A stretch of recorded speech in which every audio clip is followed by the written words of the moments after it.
All right. Hello, everyone. Tyler James here. We are going live with another comics launch live stream, and we're going to spill some tea today and talk about one of the big rumors that is going around and the buzz about a potential crackdown change restriction to the prevalence of not safe for work comics on the crowdfunding platform such as Kickstarter. We're going to dive into all of the details. We're going to look at the evidence. We're going to hear what people are saying. We're going to look at what people are thinking. We are going to analyze the rules and why a change might be made. We'll talk about how some creators are thinking about it. We're going to, and I'm even going to give you my thoughts on some of the things that could potentially happen, as well as what I think is actually likely to happen. And I also really would love to hear where you're coming from, what your thoughts on this topic are. If you have any insight, if you have any projects that you've seen have issues with this lately, if you've noticed a change in what's going down in the comics space on Kickstarter and other crowdfunding platforms, let's make this a discussion. That's part of the value of me jumping on, grabbing a cup of coffee, doing a live stream. We can talk about this. We can serve questions, etc. Before I dive into the main topic, though, I did have a question for those of you that watch my content or listen to my content. And the big question is, where are you consuming the podcast? I would love to hear that.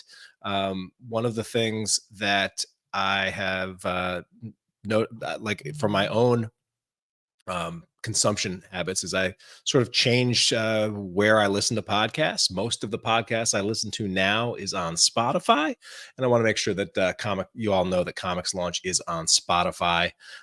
Please, if you listen to us on Spotify, would love for you to rate and review it if you can.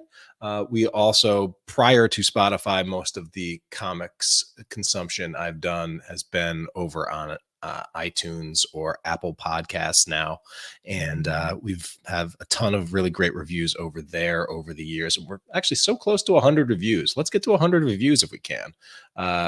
Just a shout out to Iceberg Lettuce, who left us a review a few months ago, said, "A great resource. I am working on developing a game. I rather naively decided to crowdfund the project. This podcast has really helped me appreciate the value and complexity of this approach.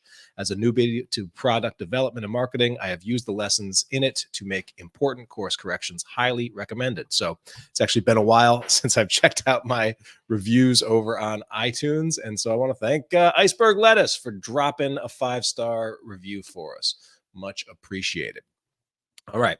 So time to get into today's topic du jour.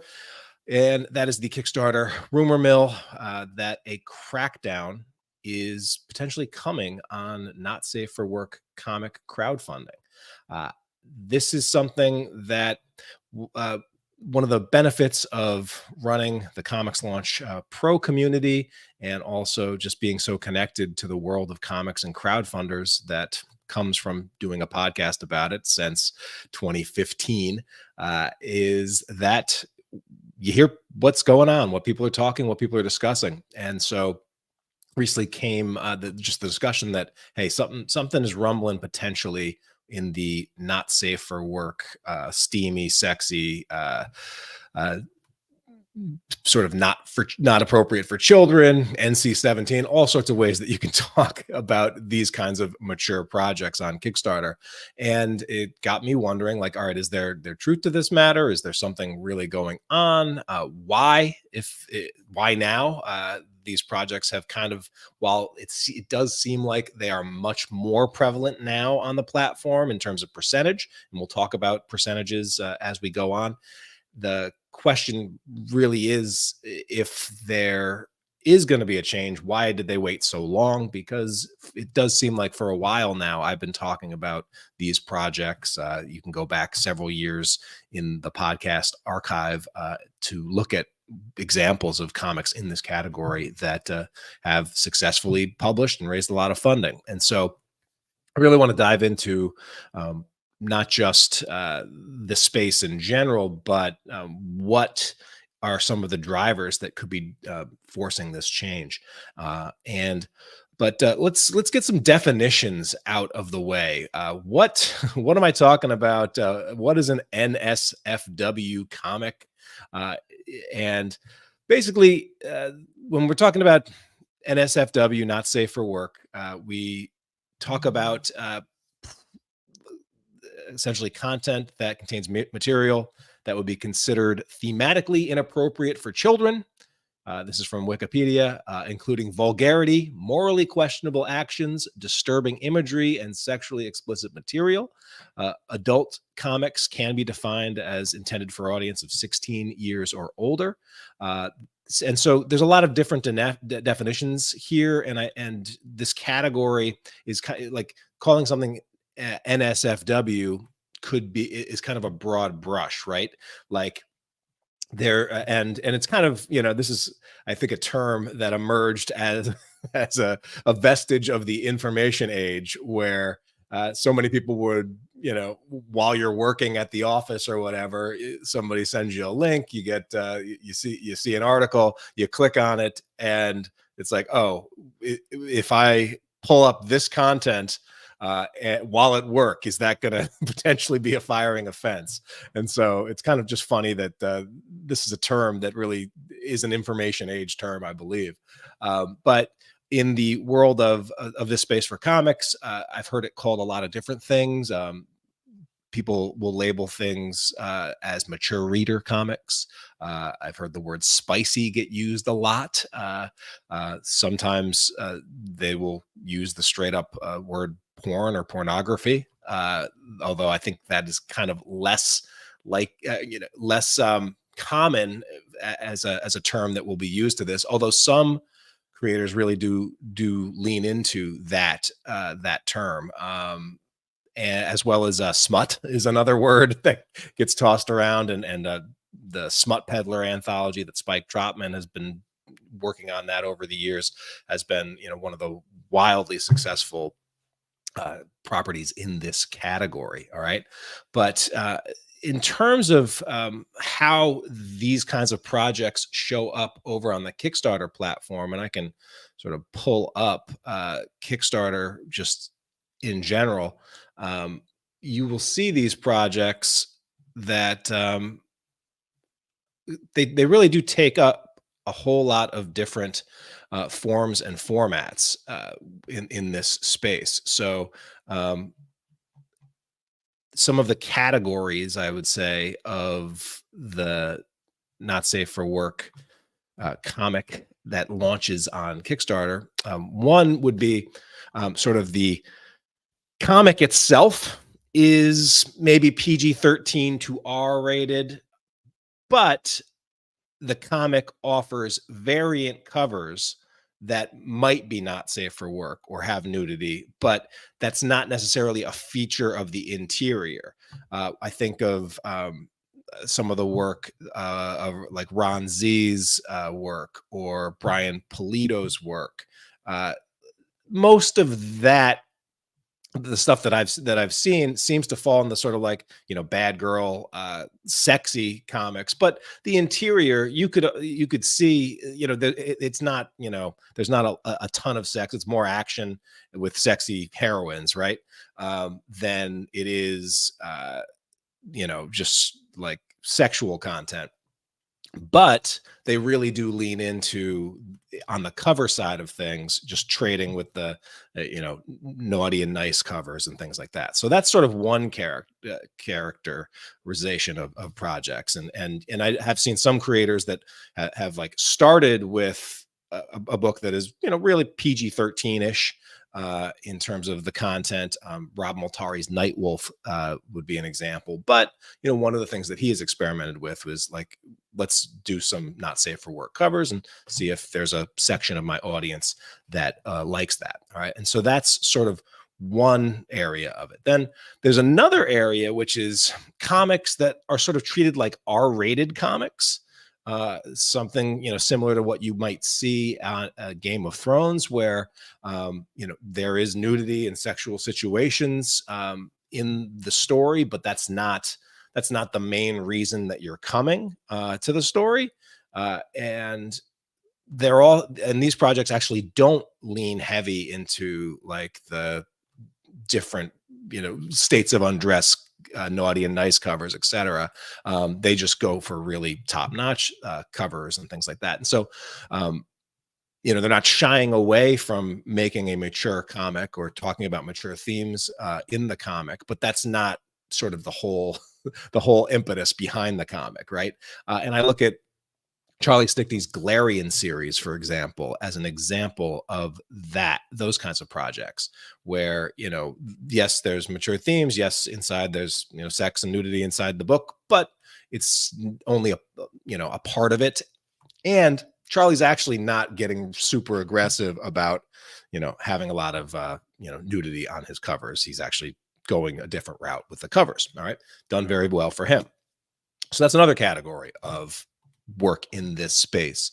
A third category on this is just be straight up, pornography comics, like comics where you're coming with, and the comics are about sex industry, sex work, sex positivity. And these comics include graphic nudity. Pat Shan's Cheeky line would be a great example of this. I mentioned Smut Peddler by Spike Trotman.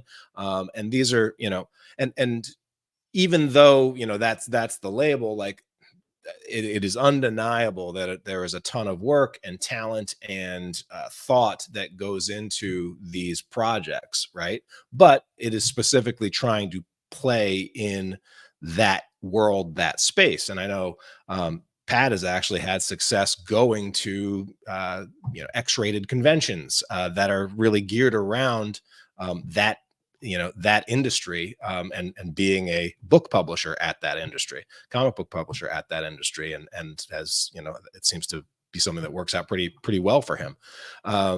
But that's really just leaning straight into, hey, this is what it is, right?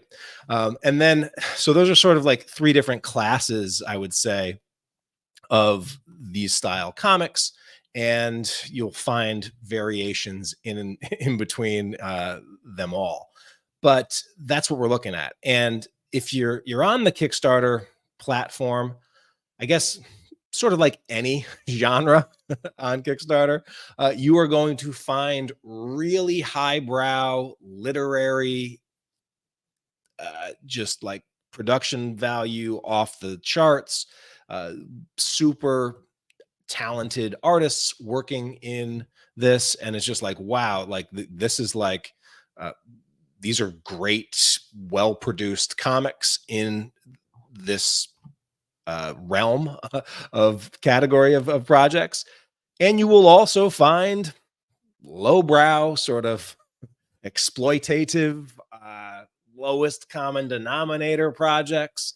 There are some projects that, I will be honest, do feel like, hey, it doesn't really matter what the interiors look like, how much time we put into having good lettering, proofreading our stuff. We're just going to slap together the cheapest made interior book that we can. But as long as we have 25 covers and that are super sexy, like, the book is going to do really well. And I have seen projects that would kind of qualify as that. But again, that's the case for every category, right? You could find superhero comics that are highbrow literary, about big ideas, well written. You could also find, the lowbrow version of that, where it's like, this is a story I've read before, but done much better by talented people, and not people that, hey, in some cases look like they've never picked up a pencil before, right? So you see that range.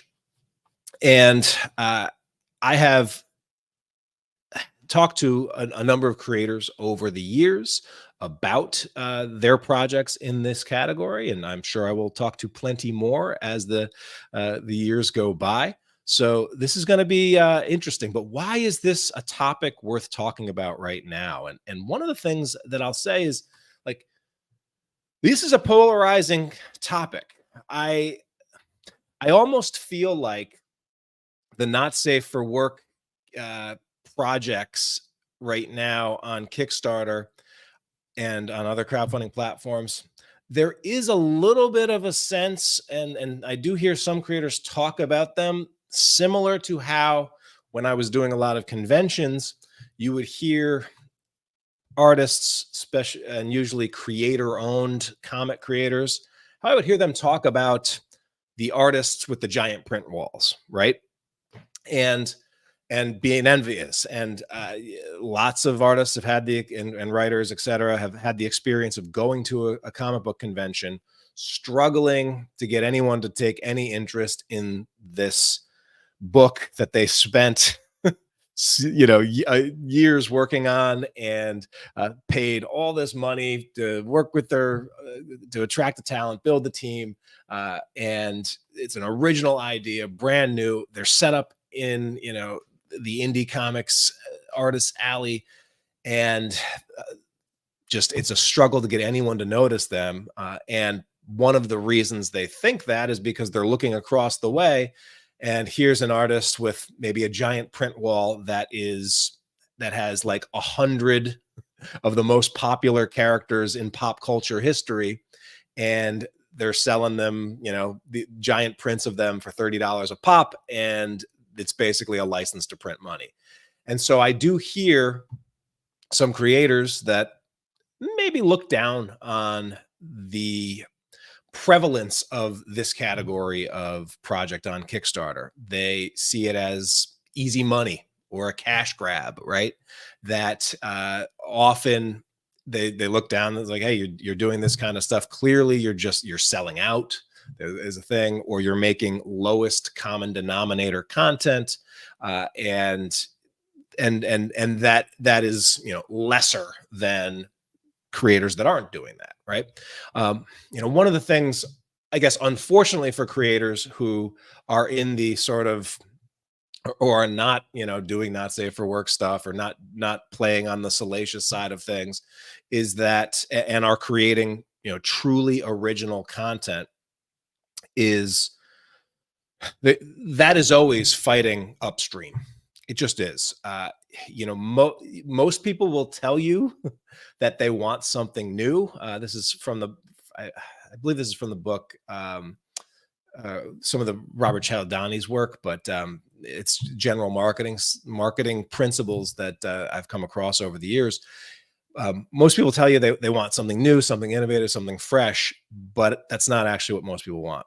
What most people want is something the same as what they already like, but just a little bit different.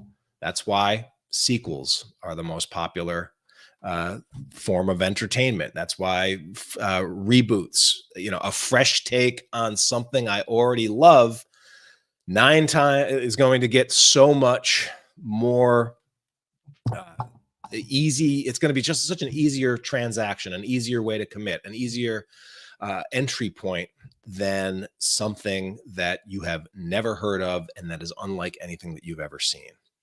And the truth is, one of the easiest hacks in the world of just producing content is, have something new, but attach something that is people already love, right? And one of the reasons why not safe for work content, sexy content, etc., is just such an easier sell than other things is, it doesn't matter what the new title is. If one thing that you can be, that a lot of people that are into that sort of content will say is, well, I don't know what the story's about, but I know I like that. And with that being, usually attractive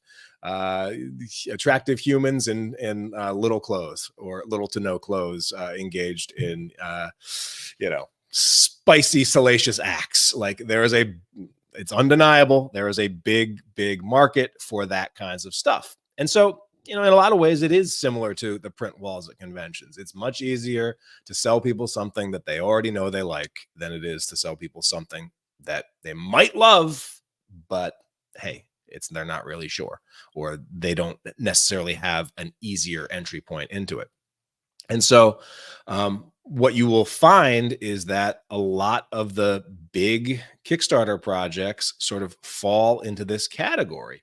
And one of the creators and the creative teams that have probably done this and optimized this over the last 2 years to great extent is the team of Kat Calamia and Phil Falco, who are currently rocking another amazing launch for The Witches of Oz #1, which is a mature, they call it a mature magical queer romance. And this is, they basically ran this play last year with Beast and Snow, and they're just running it again. They're basically tacking some of and putting together some of to the extent that there's a formula, they've kind of cracked it. They've got a popular public domain IP in Oz, one of the most popular IPs. They are throwing on the mature, not safe for work tag and diving into that area. They're also adding the queer / romance angle, which is something that Kickstarter has always been supportive of diverse voices and is a very inclusive platform, is an inclusive company, and so it likes pushing these kinds of projects. And then they're combining that with really high production values. So the book itself, the project itself, like, this is a beautiful looking project, right? So they're combining it with that. And they're also investing in big name talent on covers. Okay. And so in terms of big name talent, I believe they got Terry Moore from Strangers of Paradise, basically, a beloved icon in the world of comics, indie comics, especially. They have him, I believe, doing the main cover and the project image there. So really great stuff here in terms of strategic. This is kind of the same exact play they ran last year with Beast and Snow. And once again, it is very successful. This is also whenever you can make something that is a really easy sell to your previous biggest hit, that's always a very strong way to operate. All right. And so the other main reason, besides just being polarizing, that it's important to talk about this is because of just how prevalent and how many of these style projects are on the Kickstarter platform right now. So there's 273 live projects on Kickstarter right now. And if you start and do the most funded game, and you go through and you take a look at the most funded projects, in the top 50 most funded projects as of yesterday, 17 out of the top 50 most funded comics would probably get, if there was a not safe for work funded tag, 17 out of 50 would get that tag, right? In terms of that kind of style of project. And again, it ranges from projects like Dan Mendoza's Sugar Pop versus Zombie Tramp. And Dan is a sort of an institution unto his own in this sort of like spicy, sexy parody comedy comics. And his projects always do super well. To projects that are clearly leaning into you can just you scroll through and you see what that these kinds of projects aren't hard to they aren't hard to pick out as you go through Kickstarter. But if you're looking at the most funded, a big proportion, like 1 out of 3 is in that would be the most funded category right now. And so that's a lot. That's a big deal.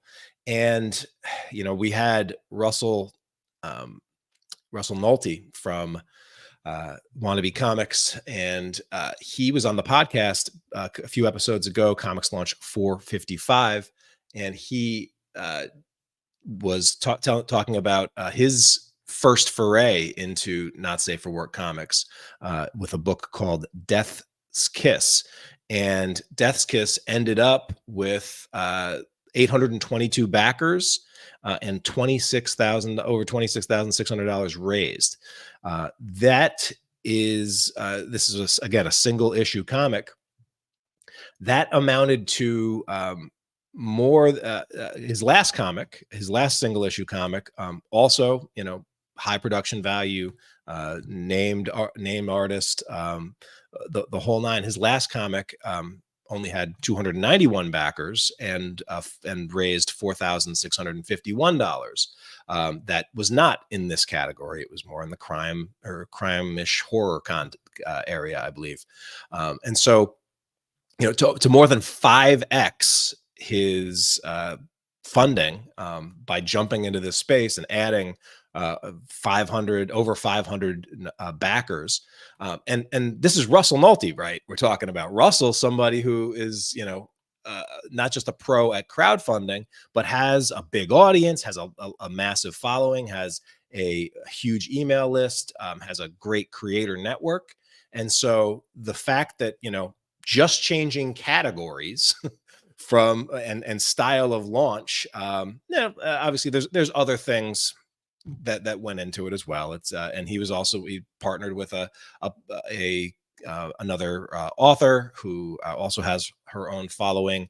The art definitely invested in, it had more covers. So, one of the things that you will also see that makes apples and oranges comparisons a little bit difficult in this category is that, by and large, if you are doing one of these style comics, you are investing a lot more into it in the upfront. All right. And so it's not as simple to just say throw NSFW in your project name and expect 5x the results. There's a lot more went into this launch, I believe, than Russell's last launch. Likewise, the Witches of Oz campaign, a lot more. They put a lot more into this on the front end in terms of covers and an investment and going after big names, etc., to get and to have a lot of covers and options for people to back and support with their financial means. A lot more went into that than most or the average project out there. So that is something to always keep in mind. And I have talked to and heard of some creators who, even if their campaigns are 2, 3, 4x the average of what the average comic campaign makes, well, they might have invested 8 to 10 times what the average comic costs to make, because they're investing in so many covers and things like that. So again, this is one of the reasons, like one of my early principles that I teach in the comics launch course and that I've proselytized on this podcast over the years, is that the Kickstarter page itself is just the tip of the iceberg. We as the public don't see everything that's going on behind it. And so often, what seems like a massive success, actually, some of these projects lose money, right? And that's just the bottom line.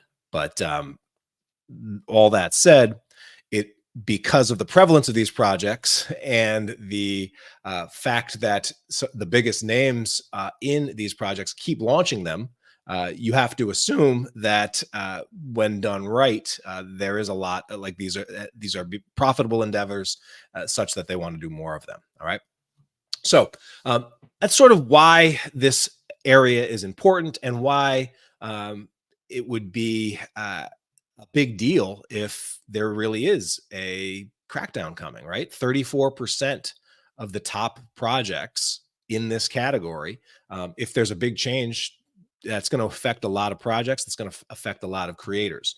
So one of the things I wanted to do, though, because I, have my own circles, my own interior circles that I talk about these things, I did put out on Twitter yesterday just a quick poll to see what's the general buzz out there in the public world of not just people that are following me, but maybe people that are following other people, people that are following the Kickstarter hashtag, etc.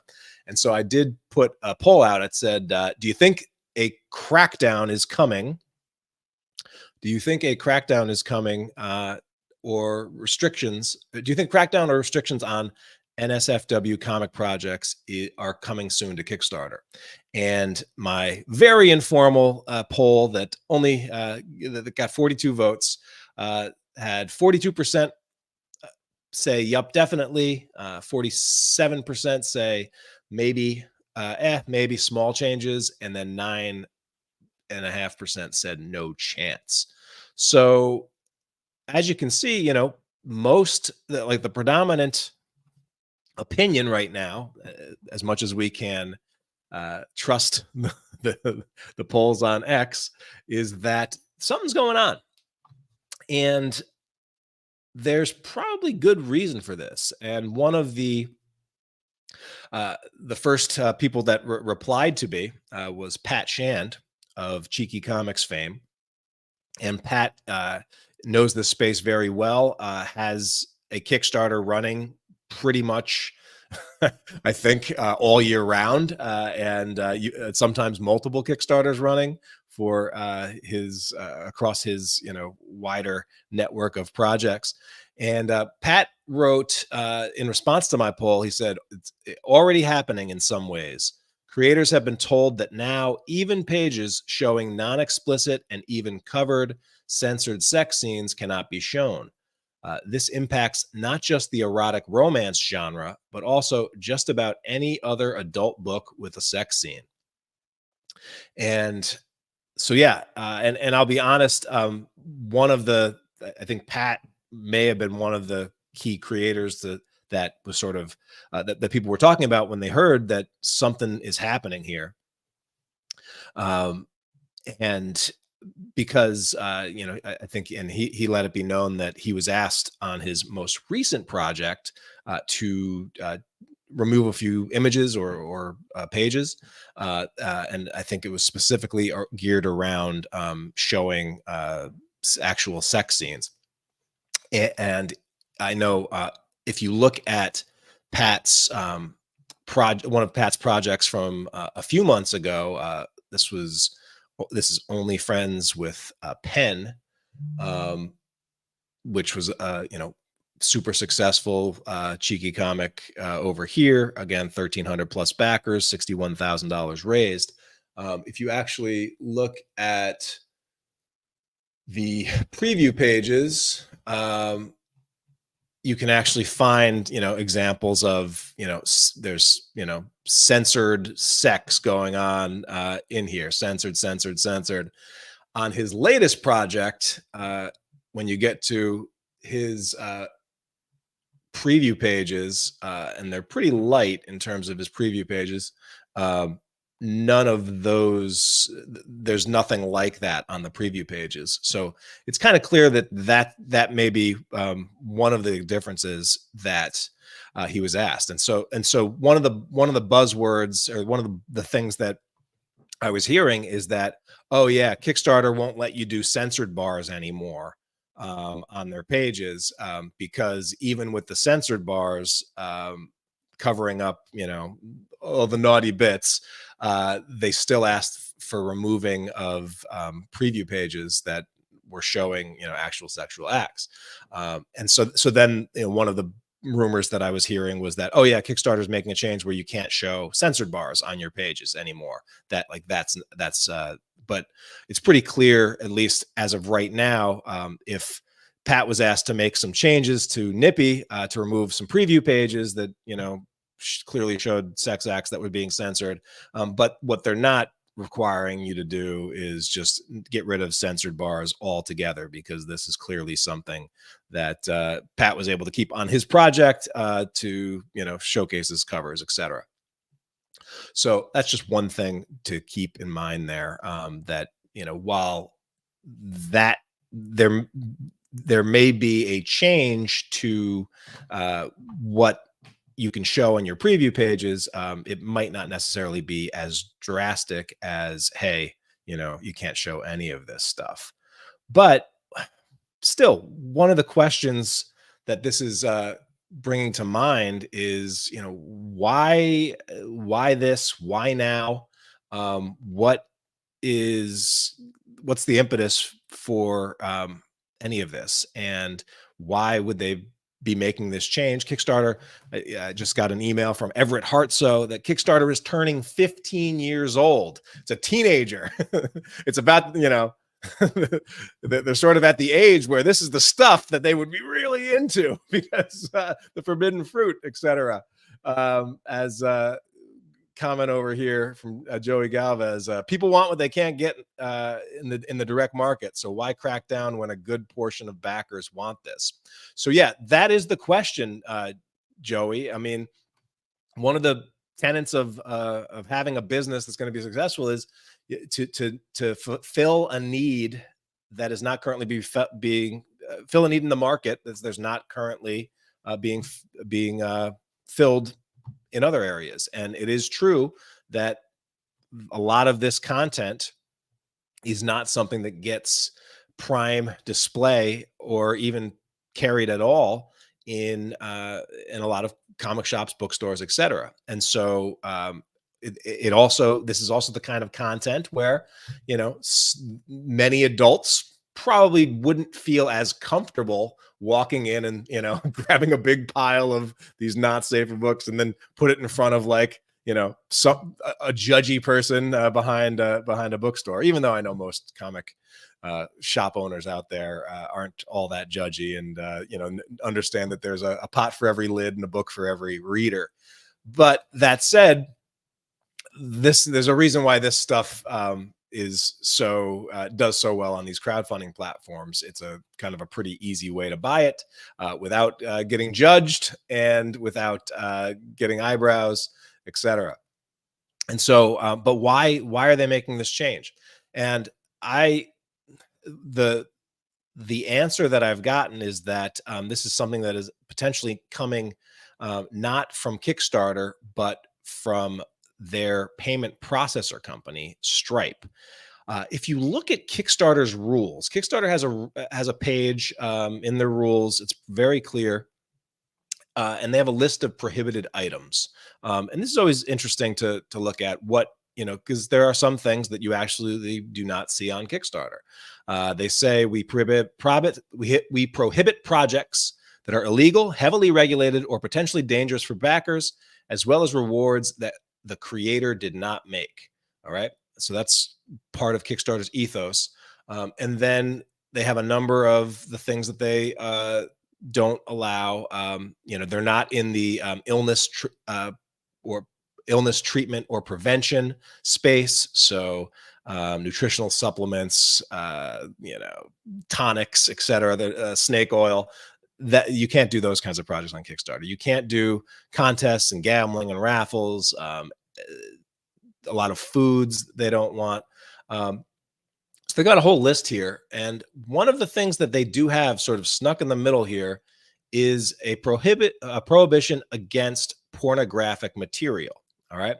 So pornographic material, that's kind of a broad term. And Kickstarter over the years has not considered comics, art, romance, literature that has sex, nudity, etc. They have not considered that pornographic material. And pornographic is taboo, etc. They're one of the there's one of those words that hard to define, right?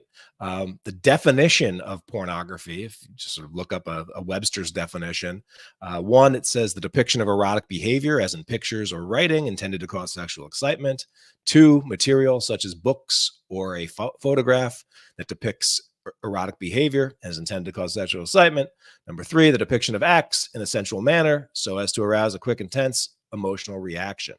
And so it's hard by that definition, that Webster's definition, to say that the stuff that is being offered for sale in the not safe for work category, or at least much of that stuff, it's hard to say that that's not or should not be considered pornographic material by that definition. But Kickstarter has always had a very expansive definition of pornographic material in terms of what they allow. All right. And that's allowed this category to grow and thrive on Kickstarter. So that's Kickstarter's rule. But what is Stripe's rule? And remember, all of Kickstarter has one payment processor. There are some businesses out there that have multiple payment processors, have different options. You could use PayPal, you could use Stripe, you could use other things, but Kickstarter only has one. It partners with Stripe, and it uses Stripe to collect all of its funds. Stripe processes at the end of every Kickstarter campaign. It processes every dollar through every credit card that goes through, and that's how we, the creators, end up getting paid, and that's how Kickstarter itself gets paid, by taking 5% of the funding raised. And so Stripe is their payment processor. Stripe is one of the leading payment processors in the world, and Stripe is a much, much bigger business than Kickstarter itself. So Stripe could thrive without Kickstarter. As of right now, Kickstarter can't thrive without Stripe. All right. And so Stripe, so in that sense, if Stripe decides certain things are or are not appropriate on their site, they are pretty much the shot caller, right? Whoever what's the whoever has the power makes the rules, right? So what's Stripe say about adult content? And Stripe basically is very clear. It says adult content. So here's a question on their FAQ. Adult content is legal where I'm selling it. Why can't I use Stripe? And it says, for now, due to various reasons, including requirements that apply to Stripe as a payment processor, requirements from our financial partners, and the potential risk exposure to Stripe, we can't currently work with businesses that sell or offer adult content or services. So remember how I just said that Stripe is bigger than Kickstarter? Well, Stripe is smaller than the MasterCards of the world and the Visas of the world and the credit card companies that it processes. All of Stripe's money, Stripe wouldn't be able to make any money if it couldn't process those bigger companies. So Stripe has to succumb to the will, the law, the rules of its large payment processors, banks, etc. So again, this is all trickling up. And then the decisions and ramifications end up trickling down from the big banks and payment and financial partners, the credit card companies of the world, down to Stripe, down to Kickstarter, and then ultimately down to us, the creators. It says, see our restricted businesses list for more detail, but the restriction applies to any business that offers or sells pornography and other sexually explicit materials, including literature, imagery, and other media depicting nudity or explicit sexual acts. Sites offering any sexually related services such as prostitution, escorts, pay-per-view, etc., adult live chat, sexually oriented items, for example, toys, video stores, massage parlors, gentlemen clubs, topless bars, strip bars, or sexually oriented dating services, among others. And so this, middle section here, where they basically say pornography and other sexually explicit materials, and they call out literature, imagery, and other media depicting nudity or explicit sexual acts. Like, just in and of that, like, if just by the letter of that law right there, it's pretty clear that, or it would be hard to argue that the projects, most of the projects that are in the not safe for work space on Kickstarter, do not violate that, right? Like, if you're just going by the letter of the law, if you're just reading English, right, it's hard to argue that doesn't like those projects, yeah, those projects should be prohibited by Stripe if that is the case. And so that I believe this is where this is coming from, and you can see if you go to the prohibited and restricted businesses that there was an update to this in during this month, and so the question is, although the update that they have here doesn't really say that this is specifically something that they've updated, um, but yeah, I mean in the they have the adult content services thing. And if you scroll down to this again, they have this statement that adult content services, which one of the bullets is pornography and other mature audience content, including literature, imagery, and other media depicting nudity or explicit sexual acts. That is something that Stripe is content that is striped and Stripe bans, and is something prohibited and something that could cause you to lose your Stripe account. And if you go on YouTube or if you Google it, you will find lots of companies, businesses, etc., that have received word from Stripe saying, "Hey, we are going to remove your account. You are in violation of this prohibited law or one of our prohibited rules. It's clear that you are trading in that project category, and therefore you're going to lose it."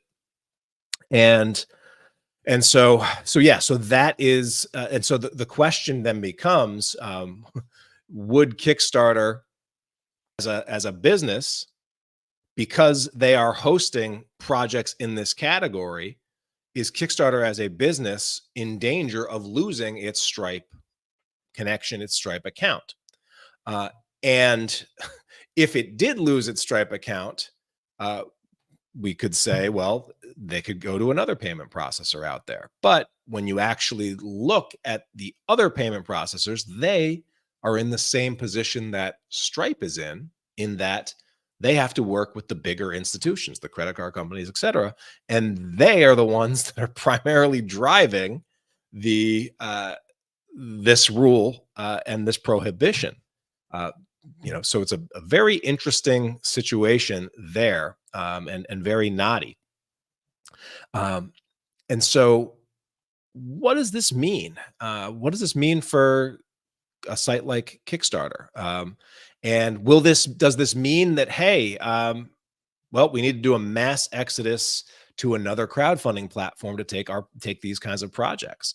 I was talking to a creator the other day who's, he works in this sort of spicier, sexier, he's got a sexy noir book, and has mature theme content. His book has some sex in it, has some nudity in it.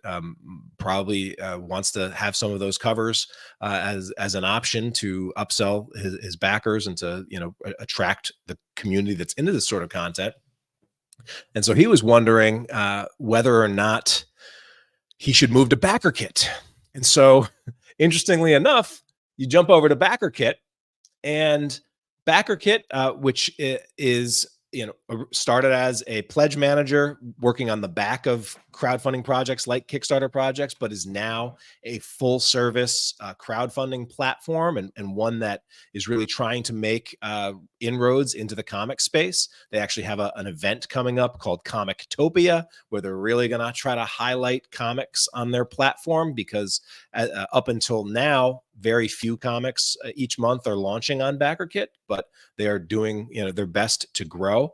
And so their prohibition, if you look at the BackerKit's rules, their prohibitions look a lot like Kickstarter's. They're against offensive material. They're against illegal, banned, and regulated substances. You also can't do quack treatments and tonics, etc., on their pharmaceuticals. No weapons, no equity crowdfunding. Animals, livestock, and food and drink items, can't do those. But one thing that is missing from this list, is they don't have that same called out pornographic material. So that's one thing that's missing from BackerKit's terms of service. And so do I think people will flock to BackerKit for these projects? Actually, I don't, because they also, not in a bullet, they call out here, due to requirements applied by our payment processors and financial partners, we are required to prohibit any content not listed here that may violate their terms of service. Who is BackerKit's prime processor? One guess. It's Stripe. So if Stripe is calling the shots, if Stripe is pushing on this, and Kickstarter uses Stripe and BackerKit uses Stripe, just because BackerKit doesn't have that prohibition on pornographic material, which it doesn't seem like Kickstarter's really even enforcing anyway, it is hard to say that the right move is to jump to BackerKit. And so I don't think that actually is going to be what we're going to see here. All right. So that's sort of where we're at. And there's a few more things that I want to talk about, but yeah, Pocket Jack Comics says, are we having an NSFW apocalypse? That's good. That's good to know here. Joey Galvez says, so it comes down to larger company blacklisting you and not taking your money. That's so gross and creepy corporation stuff. I mean, there is a lot of this is the case, right? There are a lot of businesses that can't use the banking system out there. There are a lot of businesses that deal with this kind of issue all the time, and many of the big payment processor companies, big financial institutions are very weary of this sort of stuff, and whether that's from our puritanical roots to or other reasons, but this is the world that we are living and doing business in. Pocket Jack Comics says they do their best to stick to the Lady Death model of comics, and I do believe that is one of the ones that and we're going to talk about some possible effects here, but there are certain categories of comics or certain styles of comics that probably do a better job of walking up to the line of what they can get away with than others. But yeah, we're going to talk a little bit more about that in just a minute. But let's talk about what could happen here. All right, because we are seeing that from my impromptu vote, we've been seeing that there is the feeling that something's changing. I have also heard from creators that have been, browsing Kickstarter, that it seems like there are less projects that are getting visibility on the platform, so that while maybe perhaps there's that there might be some potential shadow banning going on. And the reality is that Kickstarter has actually always pushed a little bit down the prevalence of most not safe for work comics on their platform. We talked about, Pocket Jacks mentioned the Lady Death model of comics. I want to encourage you to go and look at Brian Pulido's campaigns and count how many of them get the Kickstarter Project We Love tags. The answer is almost none of them. They almost never get the Projects We Love tag, even though they are massive successes. Why is that? Well, Kickstarter, because of the way it's worked, its recommendation engines, its and everything and all the like, it has its own sort of style and reputation that it wants to uphold.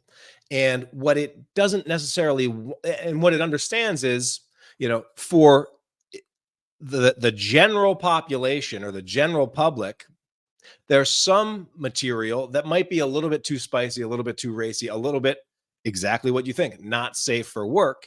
And so if Kickstarter is promoting projects, is sending messages about projects, is saying, hey, also check out these 5 projects, and the stuff that their recommendation or they are pushing seems to walk that line or be, could potentially be offensive to some people, they kind of don't really want to play that game. And the one way that Kickstarter can sort of put their thumb on the scale for you is through that Project We Love tag. Once you have Project We Love, you have more Kickstarter related avenues that you will actually can show up in, and can get pushed. What we have found though is that these audiences are big when you're an established creator like Brian Polito. You don't need Kickstarter's push. Like, your audience will find it. They will get there. And yeah, and that they don't necessarily need it. So Pocket Jack says, I've never received the Project We Love tag. I'm glad to see the model works. Yeah. So you actually, you're someone that's going to benefit from the fact that there's a lot of people out there that are hunting for your kinds of projects on Kickstarter, and they're willing to dig a little bit deeper to find them. And then also, I'm sure you're doing your own marketing, your own cross promotion, building your own audiences, building your own email lists, etc., and really driving that. And so there is that to contend with. And so, but let's talk about what might happen here. So the first thing that might happen is that nothing could happen, right? They will continue to do business as it seems like they are currently doing, where they review projects and they review project creators. They have, but they're not going to make any big changes. They're not going to make any big announcements or rule changes. They're not going to update their information. And they're just going to continue to review projects on a project by project basis. If projects get reported to them, they may go and take a look at them. And you may hear more creators say, oh, yep, I got contacted by Kickstarter, or Kickstarter said they wouldn't approve my page until I maybe removed or toned down a few of my preview pages or a couple of my more scandalous covers that appeared to have graphic sex, even if it was already censored out. All right. So that's sort of like that would be the most minimal change that could happen. All right. Now, the next change could be, a small tweak to how they're currently doing business. All right. And so this is something that I just saw Matt Knowles asked. He said, Tyler, do you think Kickstarter might create a separate category for products like these if they were to go in this direction? And so, so that's a good question. And in one of my groups, a creator sort of had the suggestion of saying basically, like, when he searches for comics on Kickstarter, he would love more ability to sort the search and to potentially see what this list of projects looks like, but filter out the not safe for work stuff. Or vice versa, if I'm shopping for this stuff, it would probably also presumably be nice to just be able to go to their filters and say, I want to filter by, and have a drop down or have a checkbox where I could tag that category, and that's actually a clear category. And for Kickstarter to take the next step in order to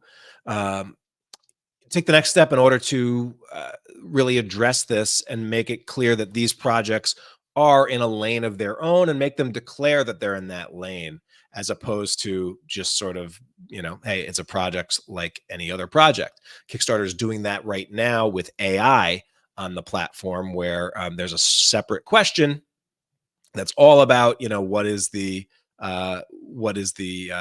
use of AI with this project, and Kickstarter makes you, the creator, declare that. And so if you look at some of these other projects, you do wonder if, like, would there be a tag that's, not safe for work?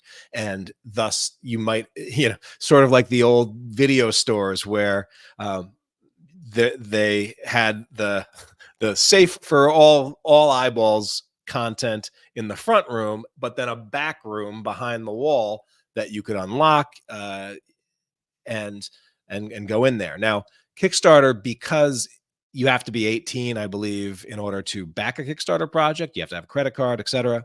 And so you have to be an adult already to back any project on Kickstarter. Kickstarter really hasn't felt the need to set up any wall between these projects. And so you could debate whether or not that's a good or bad idea, but it is something that they haven't had to do over the years.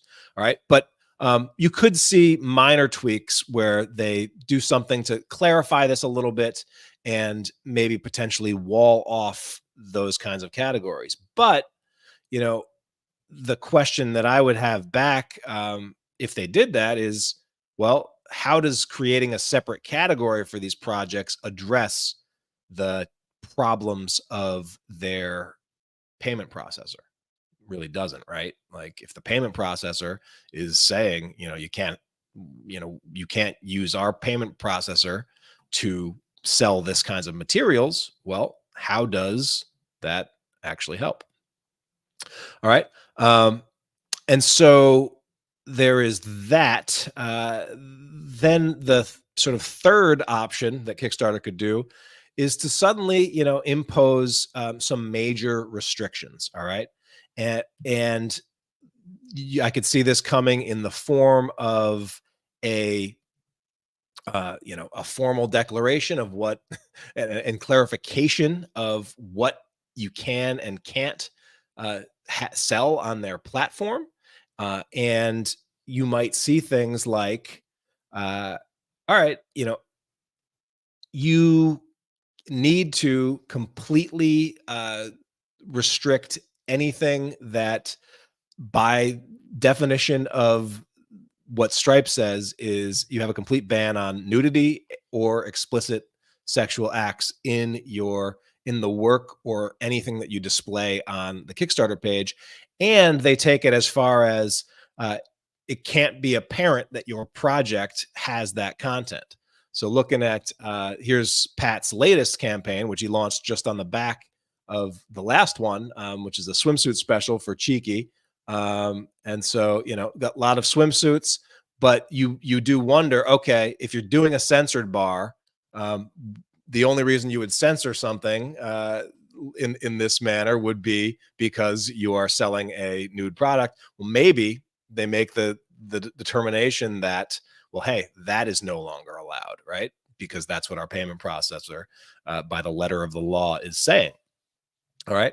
And that they would, and then this might also include something like certain keywords, like maybe you couldn't have the word nude in your project title. Maybe you couldn't have mature or NSFW. Maybe those words would ban you. And who knows? This video might not even get out on YouTube because I have the word NSFW in the subject line of it. A lot of the social media platforms out there's certain words like porn or sex or whatever. Like, just saying those words throttles you in the algorithm, so it's effectively not getting you out there as well.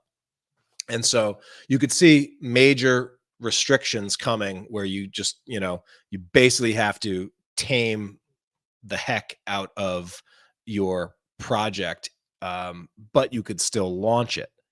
And I had a comment from a creator in the Comics Launch Pro, Adriano Arginello, who made the point that, hey, for someone like Pat Shand, who is already established on Kickstarter, these restrictions probably wouldn't hurt him. Like, just knowing that a new Cheeky comic was coming out, Pat probably could get away with a lot less imagery, because he has an audience of thousands of backers for a lot of his projects. They would know what they were getting, even if they had to really tone down what they're showing on the project itself. But for nascent creators trying to get into that space, like Adriano, that would be a lot tougher. Like, how would you know, like, what they're offering if they have to be really surreptitious about and careful about what they show? All right. And so yeah, that's definitely something. If these major restrictions do come, that would definitely affect creators. And then the last thing, the last option, the fourth option of what they could do would just be, hey, complete and total ban. We're getting out of this space. We're not letting you do anything remotely in this category. If it's even on the verge or the borderline, it's getting shut down. This is not the place for this kind of content. Uh, that's the complete and total ban model. And while given where Kickstarter is now and what's people have been buying on Kickstarter for years and where the world is, it seems like that would be a little crazy, or it's hard to imagine. But the reality is, if you look at a platform like Webtoon, you can't do any of this stuff on Webtoon. Like, you will get shut down, you will get removed. Like, most of what you would see on in the not safe for work space would probably just not work at all, because they have really strong restrictions on that kind of content. All right. And so, so yeah, so those are some options. And there is, as Corey said, well, this is disconcerting. Yeah, I mean, it is a little disconcerting, especially if this is a space that you support, or if this is a space that you create in. Daphne said, I had a previous NSFW campaign that became almost impossible to promote on social media until I scrubbed all references to the NSFW parts and changed the title. That is another thing, include a lot of social media nowadays. They have the technology where they don't just look at what you post, they look at what your post links to, and they pull metadata from that post. And some of the metadata that they pull is the title and the project name and other information. In some cases, I'm talking Facebook ads. Facebook ads takes the next step of actually analyzing your landing page to make sure that your landing page is in compliance. Although I will say, Facebook as of late has been doing a terrible job on its ads, because I've been getting straight up pornography from time to time in ads that will pop up from time to time, and it's just like, how did this make it through the ad thing is beyond me. But maybe it's because I'm looking at too many of these projects over in the NSFW space to prepare for this article and to prepare for this stream. But yeah, Facebook, they'll get you anyway. Daphne said, I just used the search function the other day, and most NSFW campaigns do not tag their work. Also, I think Kickstarter has an awful search function. And yes, I would love to be able to separate out NSFW or omit AI options completely. Yeah. So what do I think is going to happen? Because we talked about what the rumors are. We've heard from creators like Pat Shand, who is in this space every day, is launching projects every month in this category, is navigating the waters of what Kickstarter will allow, won't allow. What do I think is going to happen? But the first thing that I want to address is this idea that I've heard from some that, well, they would never get rid of not safe for work comics, and that the not safe for work comics are kind of too big to fail. And Pocket Jack Comics says, no way Kickstarter will walk away from Lady Death. And it's true. I mean, Lady Death has made Kickstarter a lot of money. They are a perennial launcher, and their campaigns routinely do $500,000 or thereabouts, usually at least a couple $100,000. But, and we just said that the comics category right now, 34% thereabouts of the biggest projects are in not safe for work in nature. But the comics category makes up only 3% of Kickstarter's total revenue. All right. If you go and look at the stats, and that's one of the beauteous parts of Kickstarter, is that they make their stats apparent and clear. And you go to their stats and you take a look at how many projects have been funded and what percentage of those were comic projects. and you pull out a calculator and do a little math, you will find that just 3% of Kickstarter's revenue comes from the comics category. And so if you do a little bit more math and you say, hey, 34, even if 34%, even if a third, more than a third of all projects that are launched in the comics category are not safe for work projects, even if a third of them are, and that historically hasn't been the case, but now there's some evidence that that might be the case, that still makes only between 1 or 2% of Kickstarter's total revenue, probably about 1.5%, maybe. Kickstarter's total revenue, all the money they put in from their technology, from their all the other projects, film, music, etc. And so then the question becomes, like, would a company be willing to risk their relationship with a payment processor that is responsible for 100% of their revenue in order to keep a 1% revenue stream open, which would be not safe for work comics? I wouldn't, if I was making, if I was in charge of this. If Stripe was legitimately coming down hard on the platform and legitimately saying, hey, these projects, this kind of content, can't use us with this. We can't be associated with this. If that is actually what's happening, or what will happen, or what is increasingly likely to happen, then it's really a no-brainer for Kickstarter to say, okay, this we got to make a change here. And I know that's probably hard to hear for a lot of creators, especially that are in here, but that is kind of, that's business, right? Here's the thing, though, and this is one of the things that is, I am not, I am someone that historically pretty slow to ring the alarm bell. All right. I am been slow to ring the alarm bell. When Kickstarter had that weird blockchain announcement several years ago, and creators were out there burning their accounts and jumping ship and saying that this is the end of the platform and everything, like, I took a deep breath and said, I am highly dubious, knowing what I know about the way software companies move, etc., that much of anything will happen, or anything will happen around that. And that ended up proving out to be true. Nothing happened with blockchain.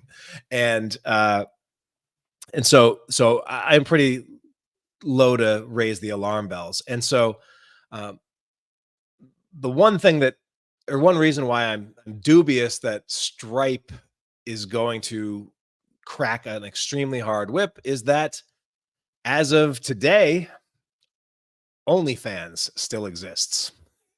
And who is OnlyFans processor? Stripe. And what is OnlyFans most known for? Material of pornographic and sexual nature and nudity, etc. And so I find it hard to believe that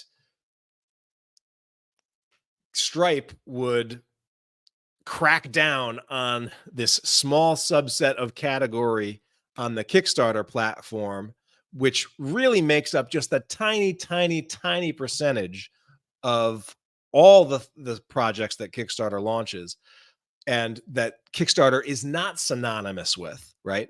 I find it really hard that they would target or focus and lay the hammer down such that Kickstarter has to make a drastic change before a platform like OnlyFans, that is synonymous with that kind of content, gets the crackdown, gets the processor removed, etc.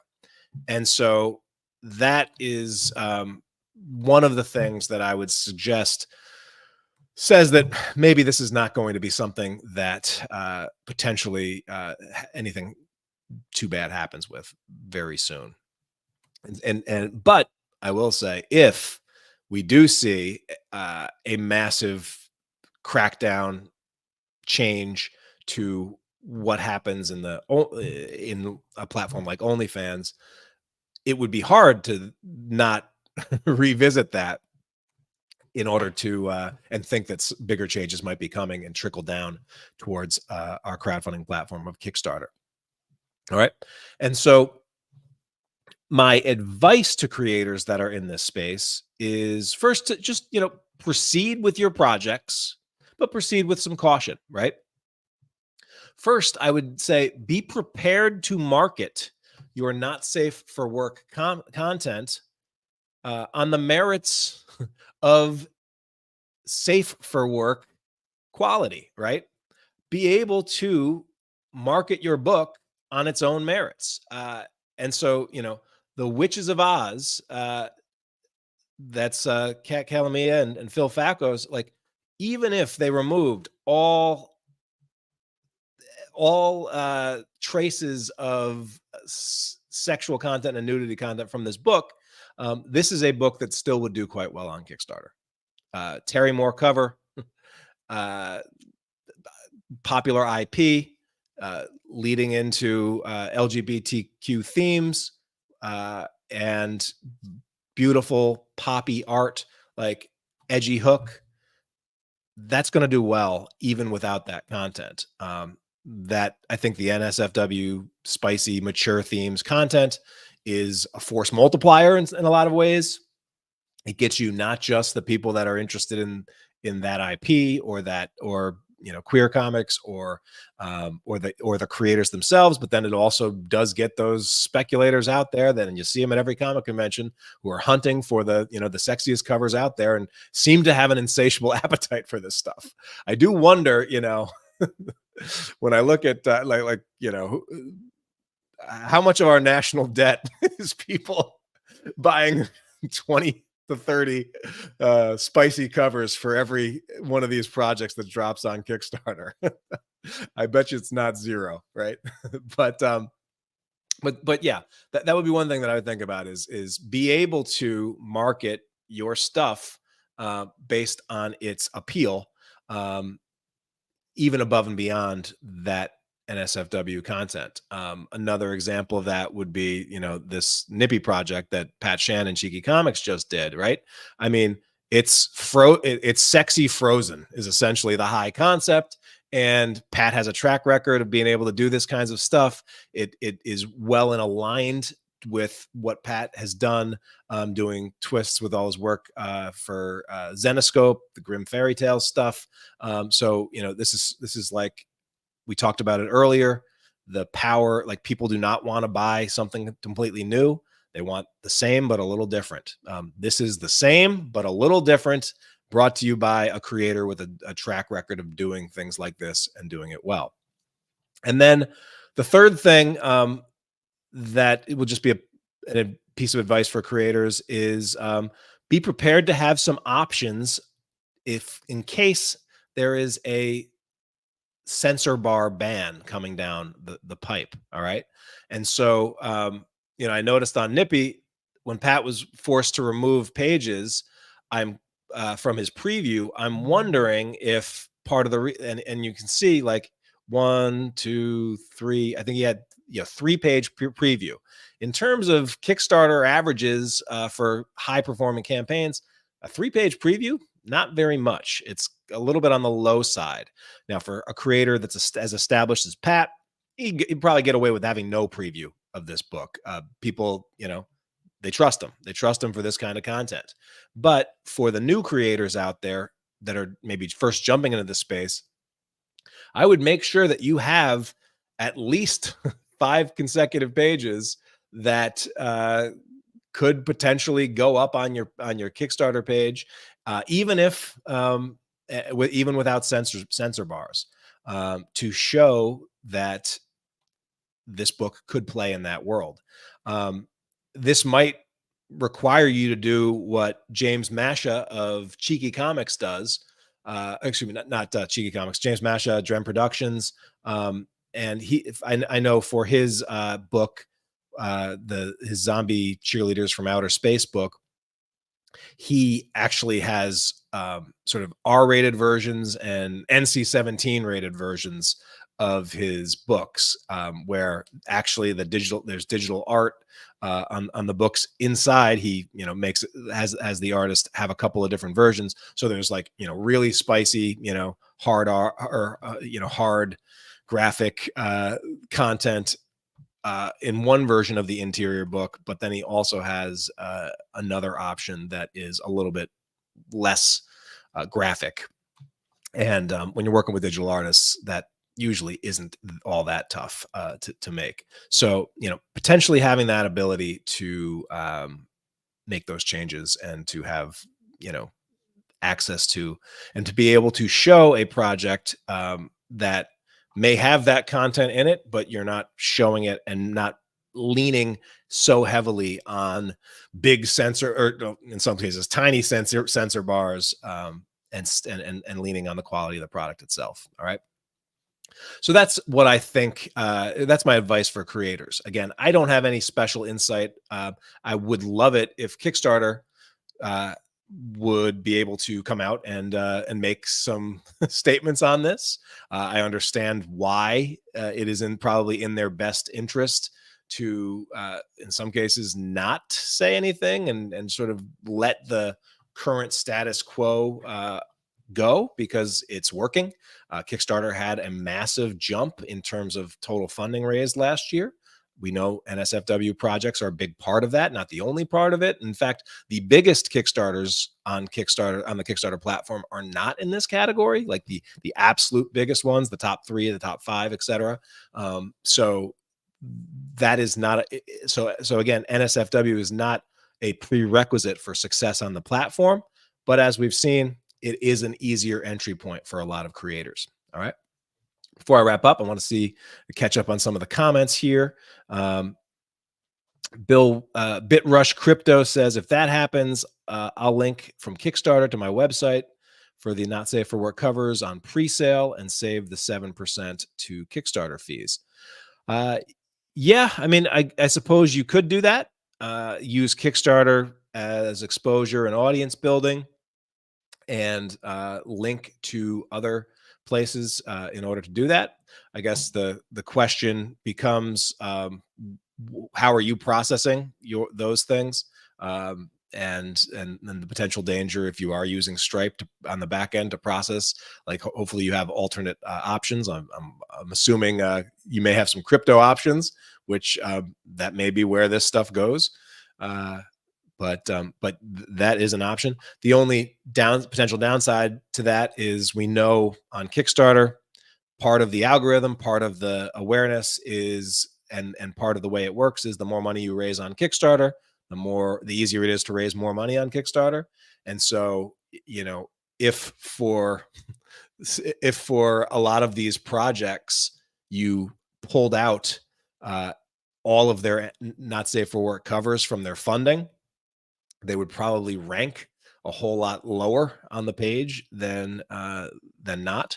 So that is one thing that's just one potential downside to doing that.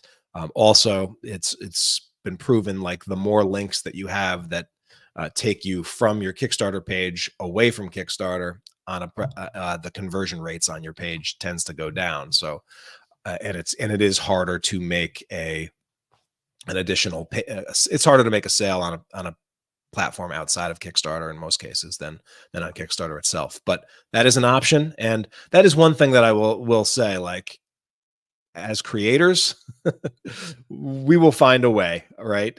We are resilient, and we have demonstrated the ability to, walk the line, toe the line, and keep going, and find ways and workarounds around just about anything. And the truth is, there is a market for this kind of content, and markets will almost always be filled. All right, one way or another. Daphne says, if anything, it might go the way of Patreon, where they just randomly go after people, depending upon how cranky the person assigned to the task is. Again, Patreon also uses Stripe, I believe, and but maybe also PayPal.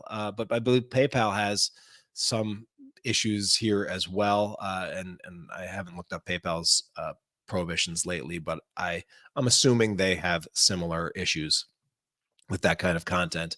And I know Patreon has definitely also seemingly randomly had certain lines that you can't cross over there. And Joey says most creators don't know how to market the books on their own merit, which is why they reach out to the businesses like yours and mine. Also, why they lean on the not safe for work tag to help them sell.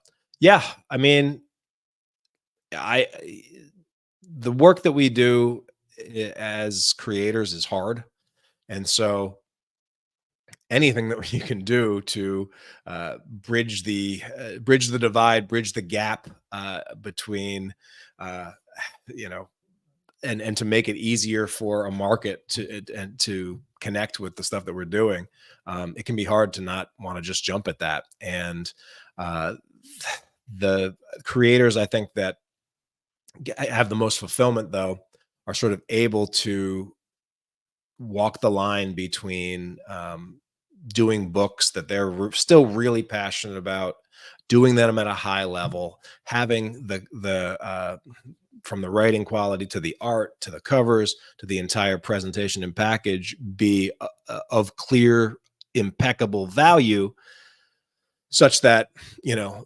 the not safe for work component is just a small piece of the overall pie, and at the same time still telling stories that they're passionate about for communities that they're passionate about. If you can do those things, it's hard not to see it being sort of the best of all worlds. That said, I think there are a lot of us out there that might not want to play in this space at all. Like, for whether it's because our parents are still alive and we don't want to push them to an early grave because mom sees what's in our comic books. It comes out with the rolling pin and wants to beat us down, or anyone else in our lives that would judge us for it. That's also relevant and perfectly okay if you're in that situation and you don't want to do this. And so part of my ethos since the very start of comics launch has been to say, regardless of what you're at, regardless of what you're producing, regardless of where you're at in your career, uh, how can we help give whatever it is that you're creating the best chance of succeeding?